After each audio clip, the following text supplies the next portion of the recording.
જય માતાજી મિત્રો, આજે આપણે ફક્ત 5 જ મિનિટમાં બની જતી સાંજની નાની મોટી ભૂખ માટે બેસ્ટ આઈડિયા એવી આપણે કોલેજિયન ભેળ બનાવીશું, જે એકદમ ટેસ્ટી બનશે અને ઝડપથી પણ બની જશે અને બધાને ખૂબ જ પસંદ આવશે. અને આને આપણે સુરતી ભેળ પણ કહેવામાં આવે છે, તો તમે પણ એકવાર જરૂરથી ટ્રાય કરજો, તે બધાને ખૂબ જ પસંદ આવશે. તો તેને માટે આપણે એક મિક્સિંગ બાઉલમાં 2 કપ જેટલા મમરા લઈ લેવાના છે. આપણે જો તમારા મમરા થોડા હવાઈ ગયેલા લાગતા હોય તો તેને થોડા શેકીને લઈ લેવાના.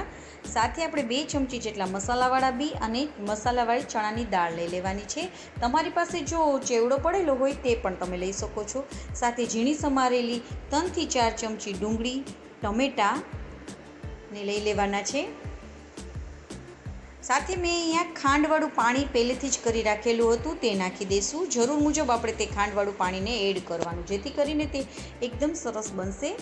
સાથે લીંબુનો રસ એડ કરી દઈશું. 1 ચમચી જેટલો ચાટ મસાલો એડ કરીશું.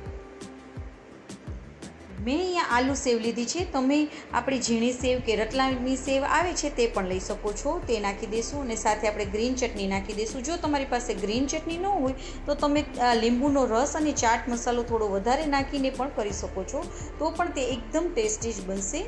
હવે બધાને આપણે સરસ રીતે મિક્સ કરી દઈશું. તો છે ને એકદમ સરળ રીતે તમારી આ ભેળ બની જશે અને બધાને ખૂબ જ પસંદ આવશે. તો આપણી ભેળ રેડી છે, તો તેને આપણે સર્વ કરી દઈશું.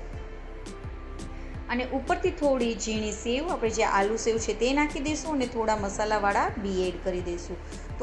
તો આપણી ઝટપટ બની જતી કોલેજિયન ભેળ રેડી થઈ ગઈ છે, જે એકદમ ટેસ્ટી બની છે. તો તમે પણ જરૂરથી ટ્રાય કરજો. અને જો તમને આ મારી રેસીપી ગમી હોય તો લાઈક કરજો, અને મારી ચેનલમાં નવા હોય તો સબસ્ક્રાઈબ કરજો. જય માતાજી મિત્રો.